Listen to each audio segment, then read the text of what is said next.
et on se revoit dans quelques temps quand tu auras autre chose à me proposer. Quand on pitch toujours deux choses, son projet et son talent. Jamais oublier de pitcher son talent, de mettre en avant la façon dont on raconte l'histoire et pas seulement l'histoire telle qu'on la raconte.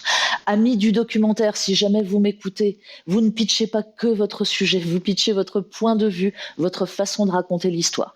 C'est plus clair en fiction, même si cette histoire-là a déjà été racontée 1 million de fois, c'est la façon dont toi, auteur, tu l'approches, tu l'abordes, la façon dont tu sculptes tes personnages et tu les mets dans le piège de l'intrigue qui fait qu'on aura l'impression que c'est la première fois qu'on la raconte. Star Wars et Harry Potter, c'est la même histoire et pourtant, on sait parfaitement à quel point le changement de point de vue, le changement de ton, le changement de talent des auteurs fait que, honnêtement, à part les scénaristes, les vieux routiers du scénar, on ne fait pas le rapprochement. Donc pitcher son talent, pitcher son point de vue, pitcher ce qui fait notre individualité en tant que créateur, c'est tout aussi important que pitcher le projet lui-même.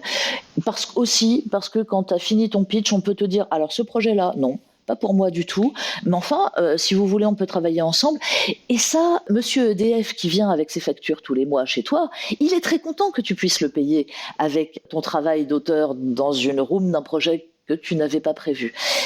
Manger avec son métier, c'est mieux que manger en servant des cafés autrement. Donc, pitchez votre talent, c'est jamais perdu. Il y a une évolution dans nos métiers.